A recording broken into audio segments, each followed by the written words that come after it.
Welcome to the deep dive. So today we're grappling with something pretty universal, I think. Oh, yeah. Losing things. Yeah. And, sometimes finding them again. We've got this really thoughtful personal reflection as our source today. Okay. And it covers, well, everything from like misplacing your keys, the usual hassle, Uh-huh. We've all been there. right up to deeper stuff, lost friendships, maybe even losing touch with, yourself. That sounds quite broad, so what's the plan? Well, the mission here is to kind of unpack what we can learn from these moments. Yeah. Because, honestly, who hasn't had that gut punch feeling when something important just disappears? Absolutely. That initial, wait, where is it Hmm. moment, it's so common, isn't it? Whether it's, like you said, keys or maybe something with more emotional weight. Exactly. And this reflection, it seems to capture that disorientation really well, but it also digs into how you often don't grasp the real value of something until it's actually gone. That old saying, you never know what you've got till it's gone. Ah. It really hits home. It does. That feeling isn't just about the object itself, is it? It's tied up with memories, security, routine. Totally. And then comes the search. The piece mentions like turning the house upside down for a grandmother's ring, retracing every single step. The retracing steps part, yeah, racking your brain. We've all done it, right? Mm. That almost frantic energy. And then sometimes that slow slide into despair when it feels like it's just poof, vanished into thin air. It's exhausting, actually, the mental energy alone. Right. But then the flip side in this reflection is the unexpected return. That's quite striking. Ah, yes, the classic find. Finding the ring months later in an old coat pocket you'd totally forgotten about. And that huge sigh of relief, it completely changes the narrative, doesn't it? From total frustration to a sudden, unexpected joy. It really does. Yeah. Makes you wonder about chance or timing or something else. Definitely. And it's not just physical objects, as you mentioned earlier. The source brings up losing touch with people. Yeah, friends, maybe family, where you just sort of drift apart. Fell out of touch, as the piece puts it. Yeah. That's a quieter kind of loss, isn't it? More gradual. It is.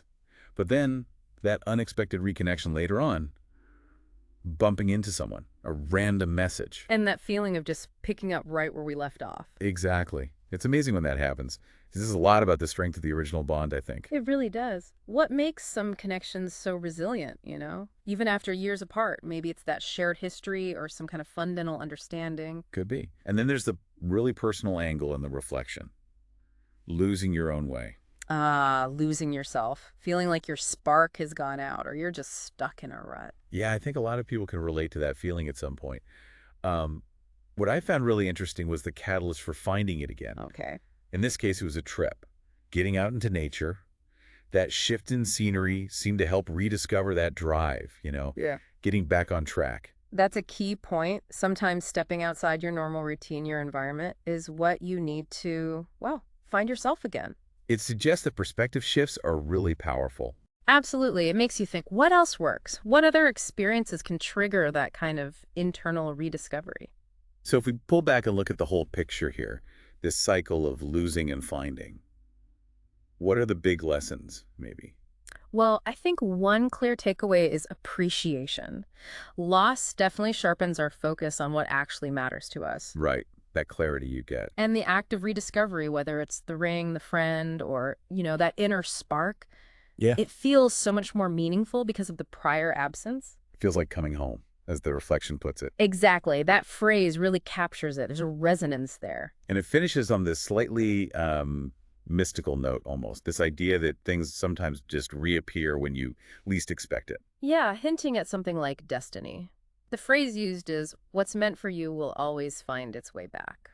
It's a comforting thought, actually, Yeah. whether you believe in destiny or just, random chance working out kindly sometimes. Yeah, it is comforting. It suggests that alongside all our searching and striving, maybe there's also an element of just letting things unfold, life doing its thing. So maybe that leaves us, and you listening, with a final thought to chew on. Yeah, think back. Was there a time you lost something, anything tangible or intangible, and it just showed up again, unexpectedly, out of the blue? And if so, what did that whole experience teach you? What did it reveal?